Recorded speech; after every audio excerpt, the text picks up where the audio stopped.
It feels like today is Monday, but it's Tuesday because we had a holiday. So That's I right. was just finishing a phone call that was like, I gotta go. So sorry for being a couple minutes late. No worries at all. No worries at all. How was your long weekend? Uh, I had a migraine, but then went Mm, out to Universal, so that was fun too. So kind of yin yang. That's what life is. Good day, bad day. So yeah, how about you guys? fantastic. Weekend was great. Weekend was Good, great. But yeah, really excited to talk to you about your work on Avatar: The Way of the Water. great, And before we even kind of dive into that, I would love sure. to know more about you and what your career path has been in life. Yeah, I did not expect to be where I am today. I had a real love of film, especially at first, and then into television. So I went to school for it. I took a program that was radio, television, film at Rowan University, and I initially thought, oh, film, and then really enjoyed the radio part, and then really enjoyed the television part. And so I was really happy to be able to get a taste and hands on with a lot of different things. So then I graduated and went into corporate video, which was not the dream, but at the same time, it was a small company. So I was very hands on, and it was, carrying equipment and doing really high quality work and exposure to really great cinematographers, and then did that for about 3 years and really understood production and hands on, and started with nonlinear editing and such, and then went into public affairs programming where I was a producer, and Hmm. then produced a really large public affairs series in 3 states for Comcast called Comcast Newsmakers, and did that for several years. And loved my crew, loved working with people I was working with, but it wasn't really why I got into television or film. It was kind of very political Yeah. programming and live call in shows. And I'm like, I can do this, but I don't love doing this. And then I started, it was really the early days of broadband internet. And our company had brought in a company called At Home, and weirdly, they wanted to start these local papers in all Hmm. of the areas. And so I started writing film reviews because a couple of my colleagues were like, "Well, you should talk to Tara. That's what she does. Like, she loves movies and blah blah blah." And they were like, "Well, if it doesn't get in conflict with the rest of things that you're doing," and so I really learned how to like get into the reviewing, like with the official like. Companies that were doing screenings in the area, and started interviewing people, and like talked to John Frankenheimer. He was one of my first interviews. And I was like, wow, I'm really enjoying this more than I'm enjoying the producing part from where I was located on the East Coast of the United States. And then it came into like what so many people in this business deal with is in 2003, I got downsized from a job I wasn't I was happy to be downsized from. Okay. I was really unhappy. I was doing it and kind of knew that I was kind of forced into the job, and so I started preparing for like I'm either going to quit or I know I'm going to get downsized because I'm not kind of bending to what the will of what these people who I didn't really like as producing partners. And then it happened, and then I was like, I had 3 months severance, and at that time I'd been writing more and more, and I had this feeling like, well, if I can get back into video, doing something I really want to do in 3 months, or I can get into print for the very first time because I'd only been writing online, I think that'll determine my future. And at the end of the third month, I got my first print commission for a company in England called Titan Magazines, who at that time were doing tons of licensed magazines for shows like Alias and Buffy the Hmm. Vampire Slayer and Smallville and Charmed. And Buffy was my favorite show. And I got into Buffy the Vampire magazine, but then that got me into all of their other magazines, and I kind of never looked back. I said, writing isn't the path that I thought, but really writing about the kind of things that inspired me as a kid and actually made me want to get into the business. And also because I had a really hands-on career, I could communicate with below the line people and writers and producers because I understood what they did because I used to do it. And then just kind of crafted this really interesting career that I could never plan. If college me looked at it, I would have said, nope, I would never have seen where I would have been, 5, 10, 15, 20 years down the line. And so that then turned into me writing books for Titan, and then that turned into me for writing many other publishers. My alma mater, Rowan University, asked me to come back and teach as an adjunct. So I've been teaching with them since 2007. I do it online now only because obviously I relocated to the West Coast. And so I teach and I write books, and I am an entertainment journalist for bunches of outlets. And I also consult with big media companies about projects that they're trying to launch. So it's really it's been this very interesting, unexpected journey that I'm really just endlessly grateful for, but have worked a very long path to kind of carve it into this thing that's been just a lot of fun. That's great. It's so incredible that, a lot of people that I talk to, whether it's on podcasts or off this podcast, and even myself, I mean, I'm in the film world myself, and a lot of us kind of took this path that we never thought that we would, going from the internet, early days of the internet, Yeah. to doing corporate work, then doing, weddings, and then doing this, and then doing documentaries.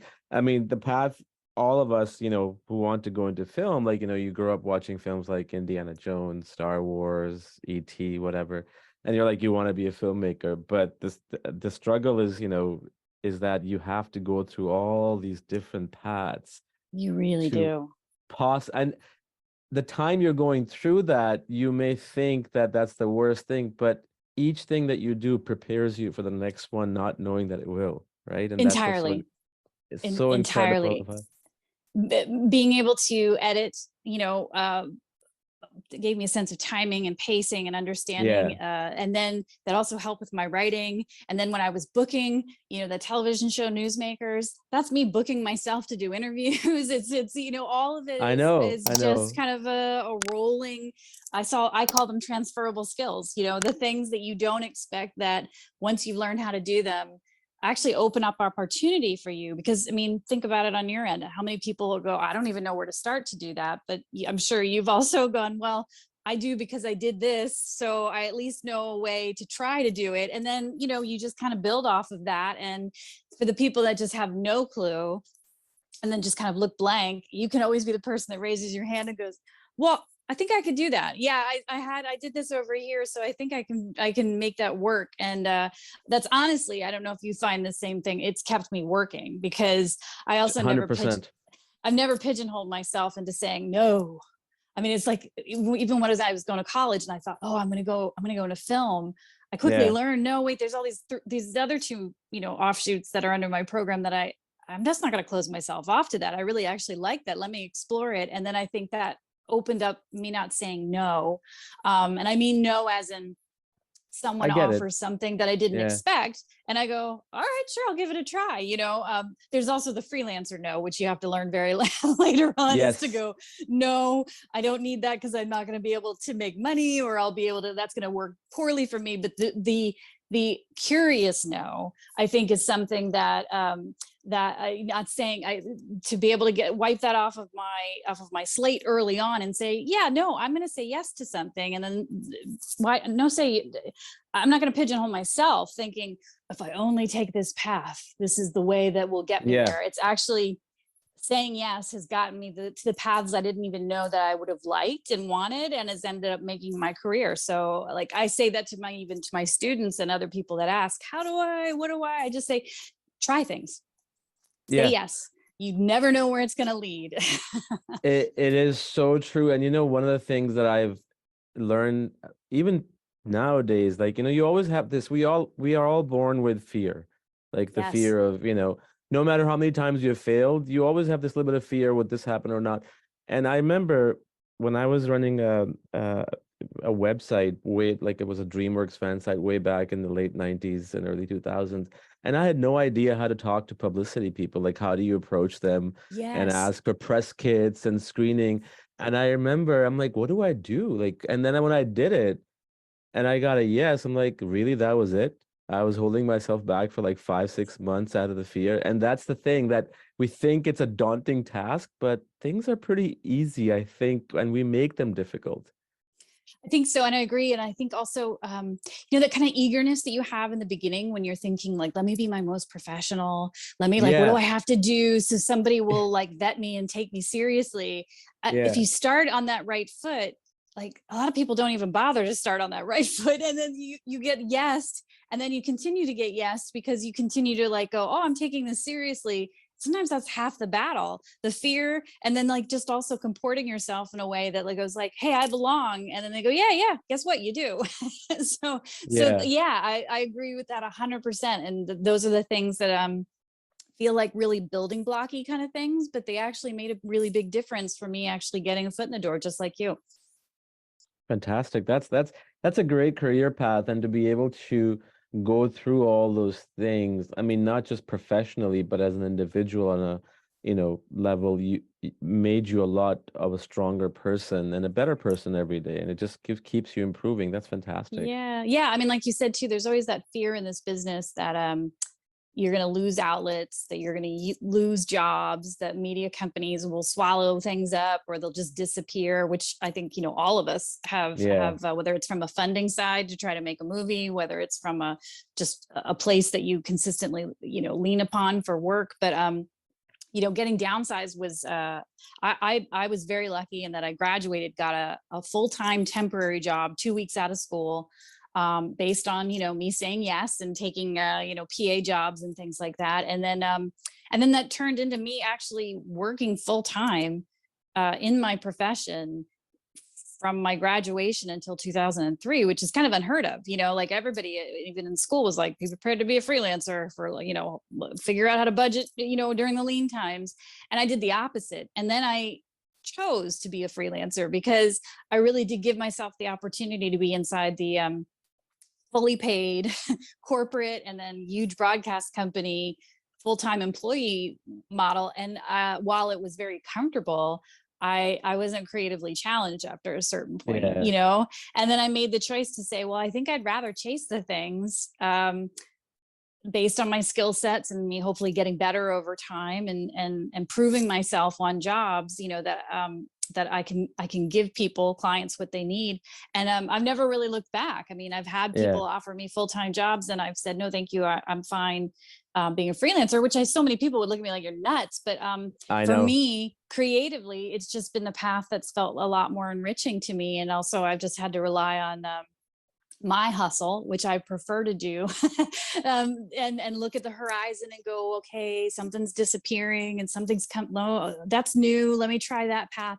That's always just feels more alive than the kind of what I Yeah. did, which is go into an office and come in at this time and leave at that time. That just kind of that ate at me after a while, and I'm grateful that I haven't had to do that for a very long time. Yeah, it's so true. And I think the two things that are very key are, one of them you said, chasing. And then the other is the path of unknown. There's something about, when I say chasing, I don't mean chasing like, millions of dollars. I'm Yeah. talking like when you're chasing, there is just some sort of, it's just like watching a movie, like a character, when he or she is going through a struggle and you're right there with them and you are feeling what they're feeling. And when they achieve it, there is that sense of relief, but then the movie is over and you're like, damn, it's over. And it's just Yeah. like that, just like that. If you get if you're working a project and if you finish it, that struggle leading up to it is painful but fun. But once it's done, then you want to do something else to chase after. And I think chasing is very Yep. important in creativity. You have to, and the path of unknown is exciting. It's scary, but it's exciting at the same time. I Um, 100% agree. Yeah. And I know it's not for everyone. I know there's some no, it's people that not. go like, hey, you're nuts. I want that regular paycheck and knowing it. But Yeah, I also kind of have also lived the life of, you get it's, used to I've, it. you do. And also I think you're better attuned. Media is rough. It's very rough for people, and you're more attuned for being prepared. I have so many friends that have been in, jobs that were lucky enough to be in media jobs for maybe sometimes almost 20 years, and then they got Mm, let go, and then they were adrift and didn't know what to do with that. And I have never been in that position because I just have always been looking for the next thing and figuring out how to Exactly. pivot and how do I get my skill sets going so that I'm okay and I can move into a new area that like I hadn't thought of it, but why wouldn't I be qualified to do that? And then it just adds opportunity. And I have all the sympathy in the world for my friends in media that suddenly went, I don't know what to do. But then part of me always went, I don't want to be in that position. Yeah. I don't Yeah. like it. Yeah. It's like that scares me more than, like you said, the unknown or chasing something that feels like, let me give that a try and see if that's going to be a new thing. And I would much rather be in that path than the one where some company that I've been loyal to for a very long time suddenly decides we don't need you anymore. And that's just so random and debilitating to the creative person, that It really like is.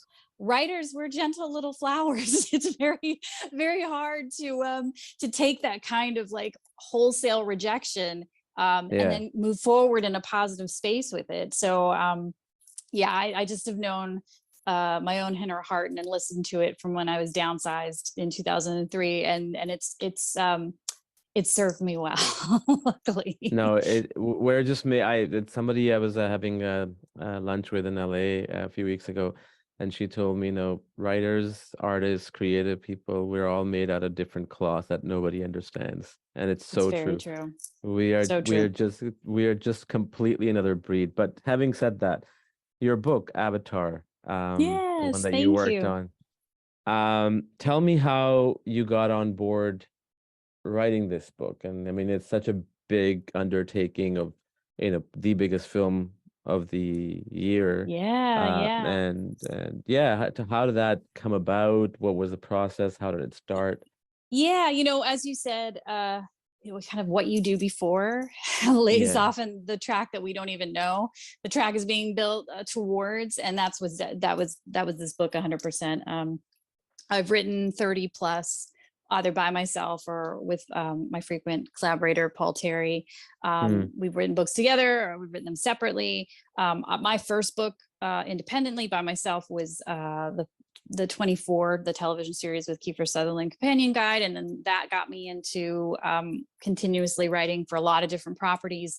And, it's been really great because a lot of the books that I'm involved with are not just a write copy, go away. It's been I've been a project manager on them all. Am very deeply involved with how should it look, what gives somebody something special, why does this book need to exist, and then really trying to think about how to make something worthwhile. Because as a kid who had bookshelves full of these books and used to read Starlog, had a subscription to it, oh yeah. that I'm a fan, and I created a discerning taste as to like, well, why is that worthwhile or not worthwhile? And especially coffee table books are not cheap, and you certainly, my name's on, I say my name is on the title, on the cover and the spine for a reason, because I'm fighting to make sure that means something, that I would buy it, that I'm gonna struggle to make sure that at the end of the day it's not mediocre and that it's out of the ordinary. So I learned that, and I had really great editors starting all the way back to the 24 book that wanted me to have a say as to like, well, how should we format this, and wanted ideas as we moved along. And so every book has been a learning experience with that, and understanding with licensing that sometimes you have boundaries that the license deems that you can have or not. So how are you creative within the boundaries of what a license will allow you to do? And so the biggest book I've ever done was with Paul Terry, which was the story of Marvel Studios, which Mm, was the history of the studio finally, basically not just being a place that put their stamp on it and let other studios make it, but from the moment they started to want to make their own movies, and then charting that all the way through the first three phases of Marvel Studios history. So that was a 4-year project. We were embedded at Marvel Studios.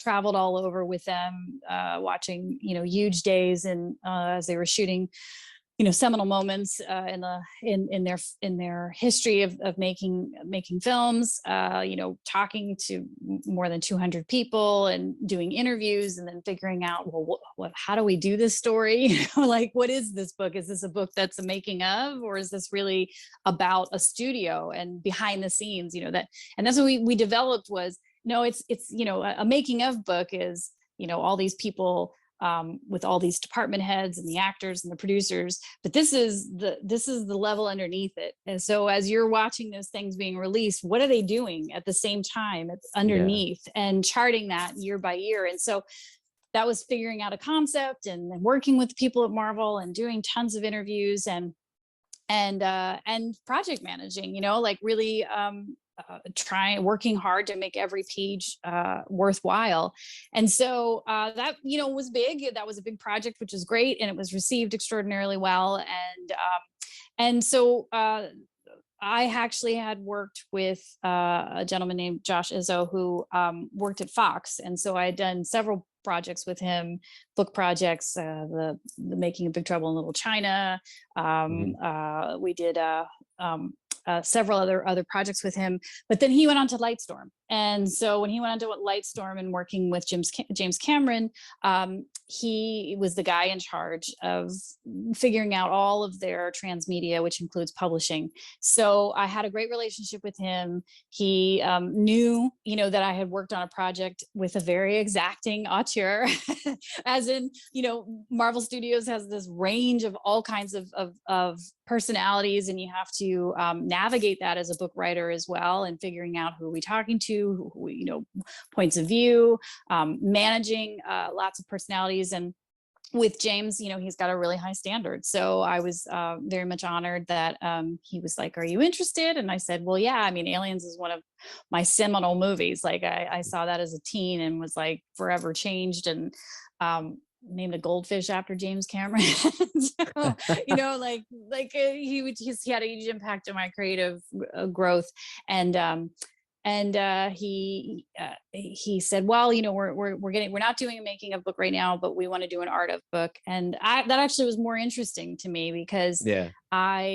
the Avatar movies don't exist. Your first thought is from a visual standpoint with those movies. You Mhm. really are just thinking of the world that he created. And to me, I was extraordinarily excited to be able to talk to the people that, essentially charted that with James. So that's how my foot got in the door. And then I pitched an angle for the book, because for fans of art books, there's lots of them, and Oh, tons. there's a range of quality, and some of them are disappointing in that they're just a lot of images without honoring the artists themselves, or any understanding as to why these images are the way that they are. And then some of them feel like they're too wordy, and it's like there's not enough imagery, like let the art speak for itself. So there was a lot of conversation about making sure that this book had a balance, because it's been so long since the first movie.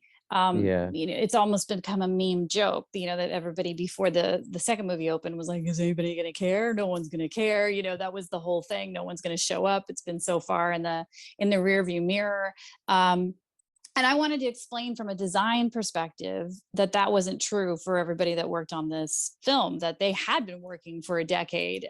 You just haven't seen them because, there weren't cameras in the offices. And also knowing that I love books. I have a house full of them, but there's a limitation to them. You have a page count, not just because that's a random decision by your publisher. It's because there's a ratio for how much if you want more pages, then you're going to have to pay a lot more. And so you're basically trying to find the sweet spot for where a majority of people will go, "I love that property and I will pay for a book," to have that. Yeah. But it starts to go into a range of too many pages or volumes of things, then and you don't know exactly how an audience is going to respond to a sequel after so much time apart. So I pitched the angle of the book very much addressing, for the two production designers, Dylan Cole and Ben Proctor, and the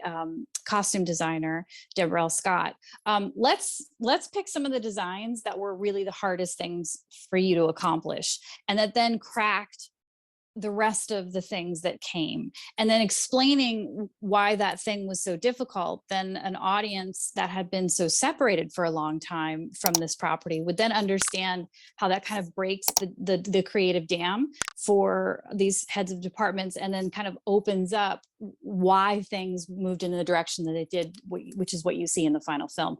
And James and John both like that, and so that's what we did with the art book, to try to, distinguish itself as a little bit of a different approach than other art books would take, but then to also fill that gap that had been so present for the audience, but had not been a gap for the people that were working behind the scenes. Yeah, and it's a great book. I haven't finished it yet. I've gone through half of it. Thank you. It's really well put together, really great stories. And one thing that you talked about it's been such a long time, will people care? Between the first and the second film, everybody I remember last year I was talking to, this said the exact same thing. And I was telling them, just watch, this movie is gonna do something special, and not because of the visuals. James, I was having this discussion with somebody on the podcast, I can't remember who. James Cameron and Michael Bay. I mean, there are some great directors out there, Steven Spielberg, Steven Soderbergh, Christopher Nolan, but James Cameron, Michael Bay, their films are not thought-provoking, right? But they are they have scale. not just scale. There's something else I found similar to in their films that I think tap with the audience. I mean, the dialogue is not that great, but it just connects to the majority of the population. You're right, And, 100%. it's just like casual stuff about family, Terminator, just like a woman who is a single mom. You look at the Abyss, you look at Armageddon, ordinary people like in middle America Yes, or in other parts of the world. And that's what taps into the audience. And people can't figure out why do they make money. And I think that's why they make money, because and then 1,000%. obviously with the visual representation as well. And when you were when did you start writing this book or start researching it? Was it closer That's to a the good release question. date, or? No, it was some COVID has made my calendar brain a little smushy. So we're in 2003. The book literally came out day and date, December, with the movie. It went to the printer essentially August of 22, but I started in May of 2021. So Oh, yeah, so, and it's actually, that's a pretty long window for any it of these is. books nowadays. It's so rare to get time to make good media tie-in books. I think most of my peers, especially anybody that's been in this business for a while, laments that it's mostly contracting. Contracting has gotten pretty brutal, and have been a huge log jam for publishers to try to get approvals so that they can snap and go to a writer and a team, let's make this book. And I've had it as bad as how I've wrote a book in a weekend, and then others, most people get 3 months. So for me, I was extremely grateful that there was a runway for this that allowed us to really spend a lot of time, and it also allowed us in that there were so many changes James was making. He's not just Yeah. making 2; he was making 2, 3, 4, and 5, and that means that on any given day, those heads of department were not working on 2 anymore. They were working in the future. But then the way James works is that he would look at a segment and go, you know what? That segment in 2 is now going to be in 3 or 4. And so that it definitely impacts conversation points and art that were going to be in my book. So that was a very evolving situation of like, hey, I talked to Ben, and he'd go, yeah, that sequence we talked about 3 weeks ago, that's not in the movie anymore. So that was a lot of that happening from the very beginning of our conversations, and that happened all the way up until August of 22, when we literally had to lock and make sure that, like, okay, it's going now, it's going goodbye. And that's a really short window of turnaround for print anymore as well, because most publishers, need a long leeway for it to go to Asia, for it to get printed, and then for it to literally come back on those, container boats to go back out to retail. And DK, who's the publisher of this book, is a huge, a book company, and so they have ways to be able to turn things around quicker with an internal process. So I was myself just in the industry like, get out. We actually came out on day and date. To me, that was a little mini miracle working in publishing. And I was extremely admired and was shocked by them being able to make that happen. Sweet. Actually, today is the day when the film comes out on DVD. Yeah, Yeah, exactly, which is yeah, really yeah. wonderful. It's like it's been nice to see it kind of have these different waves. When it came out on SVOD and people were watching it, and then it came out like at the 7th, I think it was, on Yeah, Max Disney. and D Plus, and so now people have a physical copy of it, and it's been nice to see people kind of like little bumps up with the book getting, and people buying them in tandem or finally getting to see it and wanting to kind of have the book as a companion as they're watching, so that they can kind of watch it and appreciate it on different levels, which is always really fun for me. I love anything that I do to be a kind of a secondary life for people appreciating a title or a franchise in a different way. For sure. And talking to James Cameron, I'm sure you spoke to him a few times, whether it was Mhm. probably over the phone, I'm imagining. Um, what was one thing that you learned about the film or him that you did not know before, or you had a different perception of? Yeah, Jim is he was in New Zealand, and I talked more to John because John is his day-to-day guy. Yep. I went to Lightstorm, and they walked me through all of the materials that they had and showed me footage. And Jim is always just, it's amazing to me. And how hands-on he is. You forget that, I mean, there's like art right up there above there with Aliens with Ripley and the All power right. loader suit, and that's his art. Like he just like cranks that out and then goes and makes the movie. And he is, you kind of think, well, he's so technically oriented now, almost like a George Lucas in his later phases of making Star Wars. It was hey, I've got these great concept designers, and I'm just gonna like really throw myself into new digital film and really all the technology stuff that became like his passion focus, Yeah. especially with the prequels. And with Jim, you kind of would think, well, I mean, this guy is inventing stuff to shoot to shoot his movies and to make his vision actually doable. And you figure he's moved far away from those things. But then you have conversations about how, like, he sketched this is what his vision was for something that was in the sequel, and then he like shoves that off to a concept designer, and then like that literally is the building the building blocks and the DNA for something that you'll see in the movie. The Maruis, which is where the Metakaina live, which is the Maruis are those tensile like kind of woven Hmm. connectors that people live in.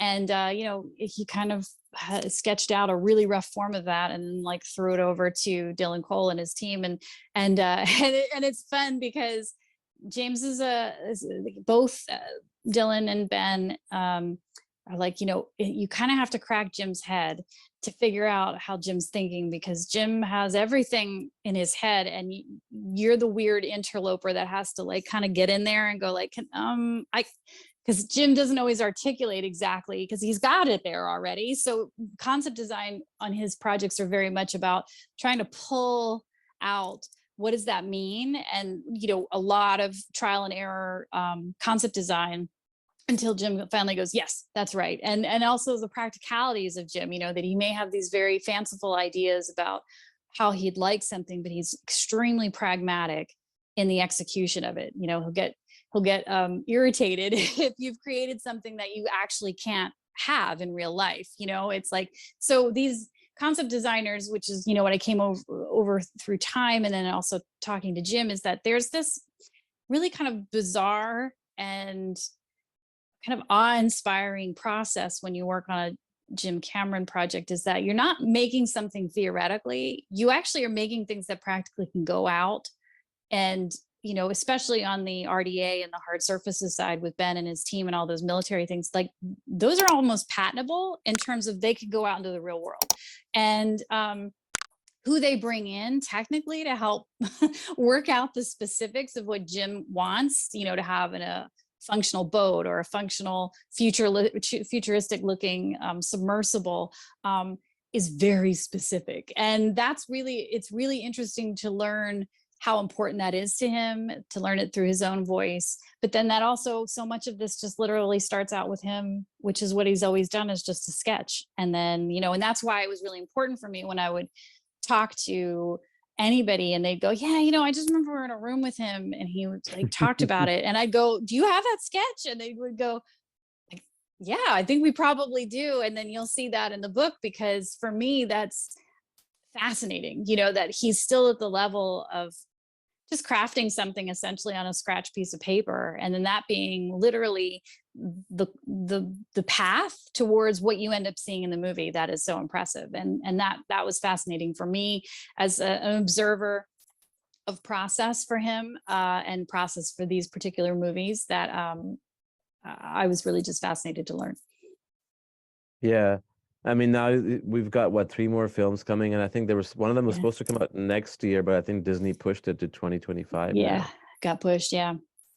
Yeah, and Yeah. I think I mean, certainly not speaking for him, but there you learn, being in their ecosystem for an extended period of time, that Jim had no question and no concern that people were going to show up, and you can call that whatever you'd like it to, but there's certainly a confidence in his storytelling that has gotten him to where he is today. And you kind of have to have that if you're going to go for broke as much as he has, and self-investment, putting his own money into things, Yeah. and Yeah. having, if anybody knows, having worked with one financier and then maybe having your project handed off to another financier, people that get handed off something, they don't like it because they didn't necessarily, they weren't part of the process of greenlighting something. So apathy, or like, well, we inherited that, and so that, to a degree with 20th Century Fox is essentially what happened with Disney. Disney never greenlit Avatar. They just inherited, that. And so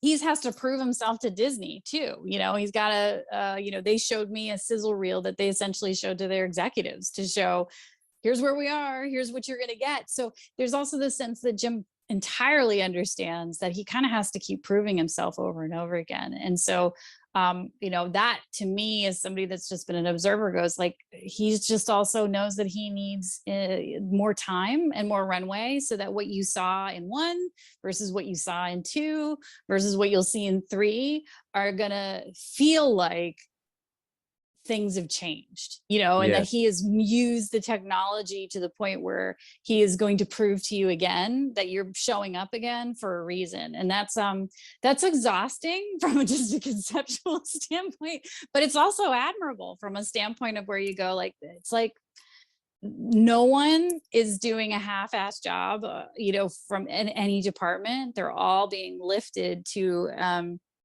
an exactitude that's very specific to working with him. And the creators that I've talked to, the artists that I've talked to, they like that. They like, it may be hard and it may be really frustrating until you get to the thing that everyone decides that's what should it be, but you also know that people are seeing something out of the ordinary and really specific. I looked at all of these pictures essentially on Zoom screens, and some footage things that I saw at Lightstorm and their premium way of Hmm. being projected. But then it was a whole other thing when you watch it as a completed film, and you go, I know where all those images came from, I know where they started. But when you watch them in motion and watch them in context and finished with the technology, you just do sit there and go, I don't know how they made this, but I do know how they made this. So that's like, Yeah. the greatest compliment, to be able to say, like, there's still things out there that can kind of have you in awe. And like you said, it's everybody has different views on,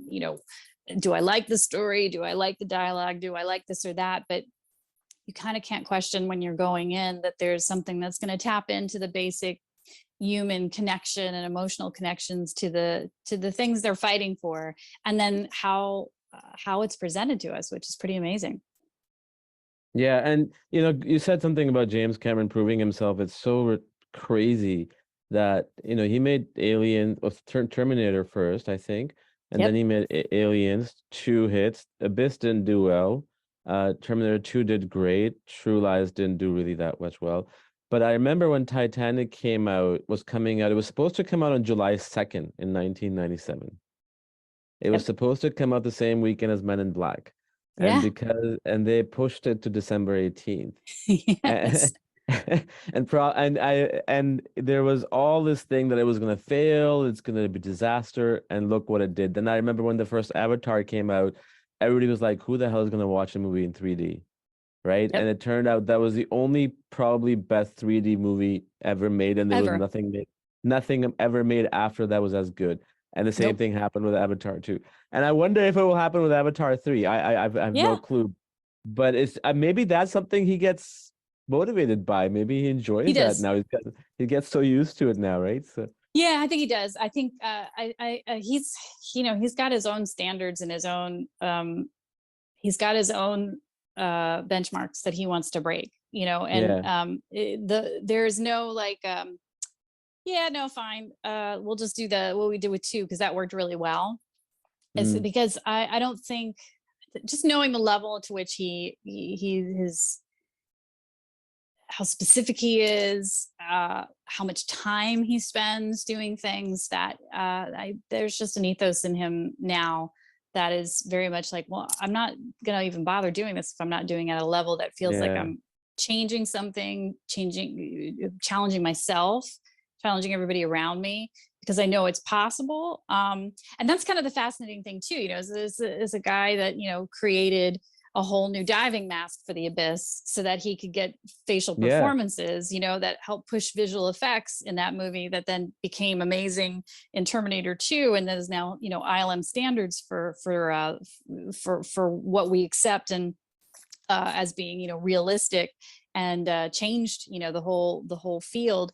And it's like if you don't have the thing that's weird is that like he's got the bona fides behind all of it. It's like when he's Yeah. working, when he's fascinated by underwater exploration and he's like making and inventing things for submersibles and there's just this sense that it's like he's not asking someone to do something that he isn't asking of himself, and like that's a Yes. whole other thing where you go like that might be too much for a lot of people. Like I said all the way in the beginning, it's like, hey, being a freelancer isn't for everybody. Working on a Jim Cameron project is not for everybody. But if you're Yeah. up for it, there's going to be, like Dylan and Deb and Ben said, that that what you make is funded and appreciated and going to be presented in a way that you're never going to get an opportunity by anyone else.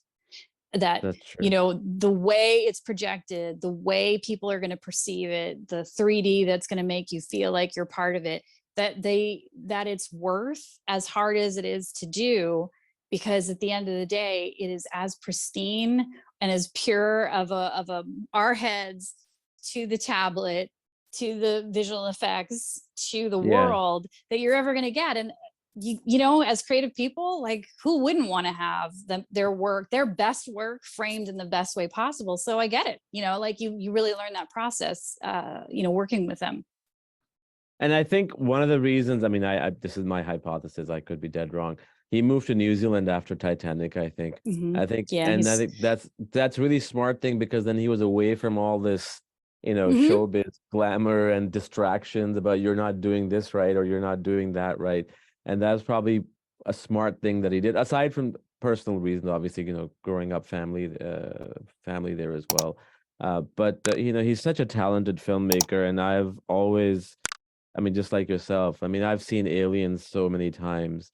And you must have seen that episode, the movies that made us on Aliens on yeah, Netflix. yeah, I've seen that, and I've I mean, seen that was a uh, shocker to me that how everybody revolted against him. yeah, Like yeah, that. yeah. And that's I've known those stories for a long time. I like really obsessed with with how he made movies. So I was, as a kid, and then as a teen and growing up, I was all into, family had a Laserdisc player. So I had like the Ah, special edition of The Abyss with all of these, special features that at the time, weren't available anywhere else. There you go. I had my box set for Aliens that had the director's cut that had the extra scenes that weren't, made available in other formats for a really long time. And yeah. the thing that I think that Jim also kind of made apparent, even with his own featurettes and things, was that like he knows that he has a potential to be seen as an ornery spirit to people that um, don't understand him or can't find the benefit of of that kind of passion. And and it's not great for everybody, but at the end of the day, um, sometimes the fight is is something that's amazing, on the screen afterwards. And other people that even go like, yeah, you know what? We yelled at each other a lot, but man, I'm really proud of that piece. And then they come back and work with him again. That the thing about Jim is that there are a lot of people that come back and work for him again. And um, I think it goes back to, again, the environment of, can you hold your own with it? Do you understand where it's coming from? And at the end of the day, are you ultimately knowing that everybody's gonna be working towards something that everybody's gonna be super duper proud of? And a lot of people choose that. They say, yeah, at the end of the day. And everybody's got different working relationships with Jim too. Some people don't have any. Like Deb doesn't have any friction really with him. Like they work in a way that that just actually, and she says, that there's just this kind of understanding of his intentions, and then what she does with her craftsmanship and who she works with to put together what he's imagining are the elements of that area of Pandora that they're representing through clothing and props and hair. And then Dylan and Ben, it's their frustration is mostly of just trying to get that thing, that specificity that's in Jim's head, and then like get that on the paper for themselves and their artists. Is not because they don't think that what they're making is absolutely incredible. It's the kind of like feeling like there's like a missing interpreter in there, and that took years for them to like have that missing interpreter go away. And Yeah. they talk about that in the book. That's that's figuring out how they worked in one capacity on Avatar, and then when they're in charge of hard surfaces on Ben's side, in charge of organics on Dylan's side, you're responsible for a whole team that now has to work towards things. And they're very honest, about talking about what was the design thing that made them crazy, but then they talk about why it made them crazy and ultimately what it was servicing, of the whole, that allowed them to understand why Jim makes decisions that he does. And yeah, I mean, at the end of the day, I there's all kinds of stories about Hollywood, about people make things and who people can't work with again. But I always look at the Jim Cameron factor and go like, those are a lot of very similar names from one credits to the next. And people make. I've worked on a lot of projects where I've seen people stay with a project from beginning to end. 24 was a show where so many Hmm. of the people over the long span of that show, they stayed. They did not leave. Same first ads, the same script coordinators, so many people that would like became this family. And like day one all the way to the very last end, they were super enthusiastic to be there. And then I worked on projects where there have been multiple seasons for things, or sequels for things, and everybody's names are totally different. And those are the Yeah. things that I look at, that tell their own story as a researcher and a historian of those things, that I understand what the implications are for that, and also make my own choices, in my own career based on what's worth it and what creatives make it feel like you'd like to stay and help tell their stories as well. Yeah, and I think the key to what you just said then is it's very difficult, but when you're working in a collaborative team, whether it's filmmaking or whether it's any art, but let's say filmmaking, you have to make sure that the response that you're coming, or the rejection that you're coming up with, or the question that you're coming up with, is it coming from from an ego side, or Yeah, is it coming from the side of, is this going to do something great for the film? And they, yes, that great for the film could be wrong too, but if that's the attitude, And that's why most films click, aside from all other factors, when there's that connection and there's that chemistry and people put their egos on side. I mean, I was talking to Mark Mancina, who did the music for Speed and Hmm. Bad Boys, and he was talking about Lion King because he kind of did some work on Lion King to the animated one, and he was like, to have people like Hans Zimmer, Elton John, Tim Rice, Jeffrey Katzenberg, James Earl Jones, Jeremy Yeah. Irons, Michael Eisner, and everything clicked. Like that is a rare thing to have Yeah. that kind of, big people and everything work. And that rarely works. When you have too many Oh, big, totally. big names, it becomes an ego issue. Um, So many nightmares with that. So many nightmares with that. And like you said, there's some where egos might get in the way, and somehow it miraculously turns into something at the end where you go, how do we get there? yeah, Like over all of that. But then it's much easier to see something be super successful when everybody, like you said, subsumes no, I want for what's best for, and then you watch that path have precision points to get something smoothed out so it really does work, rather than it yeah. just being, no, I see it this way and I don't care what anybody else has to say. And I'm always fascinated in that process too. I'm always fascinated when the Marvel book, a lot of people were like, oh, well, you were working with Marvel. And I said, yeah, but we would never have done the book if they weren't promising us from the very beginning. This wasn't like a one-way road where it was like, um, uh, them just saying, we say yes, you can write this book. We had questions too about access and about Hmm.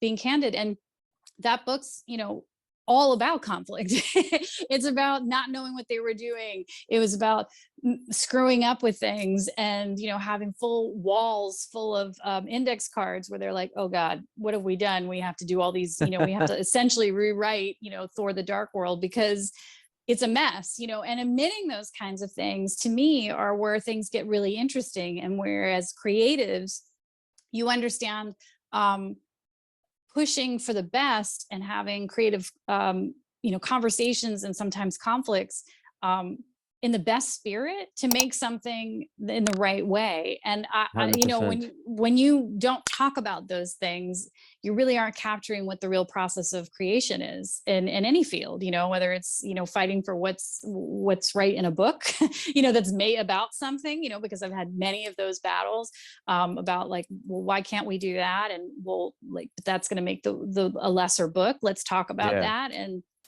to making a huge movie, with a monster size budget. Like, I think that figuring out a way to creatively um, get past yourself and really fight for the right story and how to make something, the end product, be the best way it is, to me, is endlessly fascinating. It, And it's the truth. If you're not going to tell that truth, then why bother? And I've always been really exactly. appreciative of Jim and everybody at Marvel Studios and all the other projects that I've worked on, where that candor has been allowed to be had, because I think they also value it and understand that, like, if we don't talk about some of the things that we had to get through to get to ultimately what we're really proud of, then you don't also you're not sharing with your audience the process that it took to get there. and Mm. and there's beauty in that Oh yeah. process at the end of the day. It's so important. I mean, I learned this 10 years ago, and I try to make sure I do that every day, is that you have to have people on your team that are better than you, Oh, and that yes. and ones that you're gonna butt your heads against. It is Yep. so important. As long as you keep that personal professional, relationships as separate, it Yeah. does wonders. The best stuff comes out. And on that note, Tara, I wanted to know if there's something you are able to talk about in terms of what you're working on next that's down the pipeline, or without talking about the title, are you working on anything at the moment? Yeah. Paul Terry and I are working on something else in the Marvel Studios realm, much smaller Mm-hmm. scale, but something we're very still proud of, that will probably get announced later this year. And that is something that was a byproduct of us working there for so long, which was great. it is not a sequel to what we did. I Yeah, have yeah, yeah. tons of people asking, why are you going to try, chart the rest of the phases? That's a Marvel decision somewhere down the line, and who knows? Yeah, no, this is something under their banner, but something very separate and different, which we're really enjoying. And yeah, I mean, I don't have that same old thing that we talked about in the beginning, which is I I don't know, I know know. what's coming down the pike sometimes. Like, I genuinely don't. Like, I literally could get an email tomorrow with a project and I'll go like, oh, well, there's my fall. Like, that has happened so many times. Sometimes I will fall in love with something and then I will chase it. I will go like, who do I know? How do I put that out there? And bookmaking is different. I've talked about it in other places, but I alluded to it earlier on in the interview, is that where the passion of making tie-in books of a caliber that I really I want to do is not always an industry standard anymore, because of those Yeah, crash times to turn things around, or because um, that you don't get always the right resources or the right access to things. And I don't want to do those. So if that means that my rotation list of things that I'll be doing in a book format are uh, maybe more scattered or less frequent, that's okay. That's literally a choice, because I don't want to turn around a book. One, I'm at a point, and I'm so grateful for it, that I really want to be passionately involved with something. And I've had, I have a great resume full of books that I was so passionate about, because that's what I do when I get involved with something. I'm just really excited and throw good. myself into it. And if I don't know a property and I don't know if I'm going to like it, or I don't know, I've had some book projects that have fallen through. And once I really got to read a script, or I really got to see early stuff, I'm like, thank goodness that fell through. And then, I just was like, because at the end of the day, I was like, oh, I was hopeful that was going to be cool, especially things that are more current. Sure. You're kind of working in parallel with a project, and then you really don't know what that's going to be, because a final film is obviously not something that's going to be finished by the time you finish writing a book. So there's a little bit more risk with that. And I think, people could see in my catalog that there's less current things and a little bit more legacy things that have been happening. And I think that there's a candor that comes with that. There's some distance where people can look back at things. Avatar 2 is definitely current, but it was also a project where they afforded me time, and they afforded us all access to what we needed. And it was really showcasing, all of these people that have been laboring for years, that, were never really going to get their chance to shine until the final movie Right. came out. But there's still, you're not watching Avatar 2 with an indices that's like, little quick hot cut, like this, Jonathan Ben Ruby. And then, this artist here, like, it's still anonymous. And so for me, I was so excited to be able to be on something current, because I felt like once it came out, if you were, enraptured by what you saw, the book was now this place for you to go and look at what the individual artists did, for you to be able to understand their process and what they worked through to get to those things that impressed you so much. And that for me felt like a really interesting current project to do, Sure. because it was like a secondary experience to let yourself be immersed. And then if you are more interested afterwards, there's this book here that's really going to walk you through all those things that you saw, and hopefully give you a brand new appreciation for a roster of artists that are on Instagram, where you can go look at their process and they share more. And that to me just feels like this really kind of cool extension, especially for upcoming artists or for upcoming filmmakers that understand, what visuals can do to tell your story. So yeah, those are, I mean, I guess I'm like, that's a long way of saying I'm picky now. No, And no, I'm that's not that's apologetic for it, but I'm pickier now, and that's okay. I'm fine with that. no, that's great. And you need to be picky, because you can only end up doing good work on something that you're passionate about. And A that, 1000%. with that said, thank you so much for your time. Really had a great time chatting with you. Would love to do Thank this you. again. Maybe we can schedule a conversation about another book of yours down the road. Hey, And anytime. Or if you want to do like yeah, a mixture of a couple of them, that you find absolutely. interest in, I would love to do that. Because, yeah, I mean, it's always fun as somebody that's, writing is a very solitary little monster of a job. You're in here and you're just typing, and then you see it go out into the world, and that's only when you kind of go, oh hey, people enjoy that and liked it as much as I liked working on it. And then, to talk about it is sometimes weirdly makes it feel more real. So thank you for making it feel more real. No. Even doing this podcast is therapeutic, so it's a good thing even for me, and I'm sure for you. And thank you so Yes, much again. We'll thank talk you. soon for sure. Thank you so Thank you much, so Tara. much. I hope you enjoyed this episode. Thank you so much for watching and listening. Don't forget to subscribe, like, share, and comment, and do come back for another episode. Until then, have a great day.